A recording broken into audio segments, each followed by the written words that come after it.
Hi hello ಎಲ್ಲರಿಗೂ ನಮಸ್ಕಾರ. ಮತ್ತೊಮ್ಮೆ ನಮ್ಮ ಚಾನೆಲ್ಗೆ ಸ್ವಾಗತ. ಇವತ್ತಿನ ನಮ್ಮ ರೆಸಿಪಿ ಬಂದ್ಬಿಟ್ಟು ಬದನೆಕಾಯಿ ಗೊಜ್ಜು. ಈ ರೆಸಿಪಿನ ಯಾವ ತರ ಮಾಡೋದು ಮತ್ತು ಅದಕ್ಕೆ ಏನೇನು ಇಂಗ್ರೀಡಿಯೆಂಟ್ಸ್ ಬೇಕು ಅಂತ ನಿಮ್ಗೆಲ್ಲ ತೋರಿಸ್ಕೊಡ್ತೀನಿ ಬನ್ನಿ. ಇಲ್ಲಿ ನಾನು 5 ಬದನೆಕಾಯಿನ ತಗೊಂಡು ಒಂದು ಬದನೆಕಾಯಿನ 4 ಪೀಸಸ್ ಆಗಿ ಕಟ್ ಮಾಡ್ಕೊಂತ ಇದ್ದೀನಿ. ಬದನೆಕಾಯಿ ಎಲ್ಲ ಕಟ್ ಮಾಡ್ಕೊಂಡಾಗಿದೆ. ಈಗ ಒಂದ್ ಬೌಲ್ಗೆ ನೀರ್ನ ತಗೊಂಡು ಕಟ್ ಮಾಡಿಕೊಂಡಿರುವ ಬದನೆಕಾಯಿ ಎಲ್ಲ ಅದಕ್ಕೆ ಹಾಕೊಂತ ಇದೀನಿ.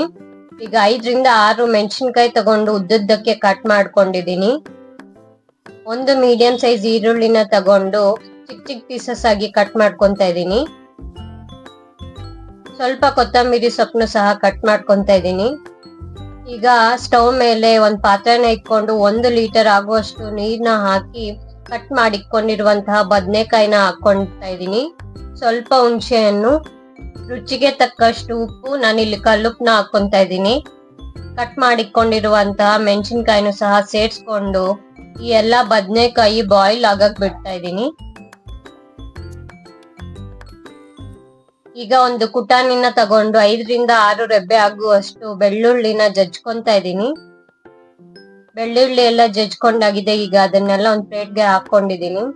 ಈಗ ಬದನೆಕಾಯಿ ಎಲ್ಲ ಚೆನ್ನಾಗಿ ಬಾಯ್ಲ್ ಆಗಿದೆ. ಇದ್ರಲ್ಲಿರುವ ನೀರ್ನ ಸಪ್ರೇಟ್ ಮಾಡ್ತಾ ಇದೀನಿ.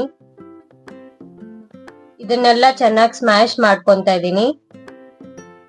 ಎಲ್ಲ ಸ್ಮ್ಯಾಶ್ ಮಾಡ್ಕೊಂಡಾಗಿದೆ. ಅವಾಗೆ ತೆಗ್ದಿಟ್ಕೊಂಡಿರುವಂತಹ ನೀರ್ನು ಸಹ ಸೇರ್ಸ್ಕೊಂತ ಇದೀನಿ. ಒಂದ್ಸತಿ ಮಿಕ್ಸ್ ಮಾಡ್ಕೊಂಡಾದ್ಮೇಲೆ ಅದ್ರಲ್ಲಿರುವಂತ ಒಟ್ನೆಲ್ಲ ತಗೊಂಡು ಒಂದ್ ಪ್ಲೇಟ್ಗೆ ಹಾಕೊಂತ ಇದೀನಿ. ಈಗ ಸ್ಟವ್ ಮೇಲೆ ಒಂದ್ ಪ್ಯಾನ್ ಇಟ್ಕೊಂಡು ಅದಕ್ಕೆ 2 ಟೇಬಲ್ ಸ್ಪೂನ್ಸ್ ಆಗುವಷ್ಟು ಎಣ್ಣೆನ ಹಾಕೊಂತ ಇದೀನಿ. 1/4 ಟೀ ಸ್ಪೂನ್ ಸಾಸಿವೆ, 1/4 ಟೀ ಸ್ಪೂನ್ ಜೀರಿಗೆನ ಸಹ ಸೇರ್ಸ್ಕೊಂಡು ಸ್ವಲ್ಪ ಕರಿಬೇವು ಹಾಕೊಂತ ಇದೀನಿ. ಈಗ ಕಟ್ ಮಾಡಿಕೊಂಡಿರುವಂತಹ ಈರುಳ್ಳಿನ ಹಾಕೊಂತ ಇದೀನಿ. ಜಜ್ಜಿಕೊಂಡಿರುವಂತಹ ಬೆಳ್ಳುಳ್ಳಿನ ಸೇರ್ಸ್ಕೊಂತ ಇದೀನಿ. ಫ್ರೈ ಮಾಡ್ಕೊಂತ ಇದೀನಿ. ಈಗ ಕಟ್ ಮಾಡಿಕೊಂಡಿರುವಂತಹ ಕೊತ್ತಂಬರಿ ಸೊಪ್ಪನ್ನ ಸಹ ಸೇರ್ಸ್ಕೊಂಡು ಒಂದ್ಸತಿ ಚೆನ್ನಾಗಿ ಫ್ರೈ ಮಾಡ್ಕೊಂತ ಇದೀನಿ. ಈಗ 1/4 ಟೀ ಸ್ಪೂನ್ ಆಗುವಷ್ಟು ಅರಿಶಿನ ಸಹ ಸೇರ್ಸ್ಕೊಂತ ಇದೀನಿ. ಇವನ್ನೆಲ್ಲ ಚೆನ್ನಾಗಿ ಮಿಕ್ಸ್ ಮಾಡ್ಕೊಂತ ಇದೀನಿ.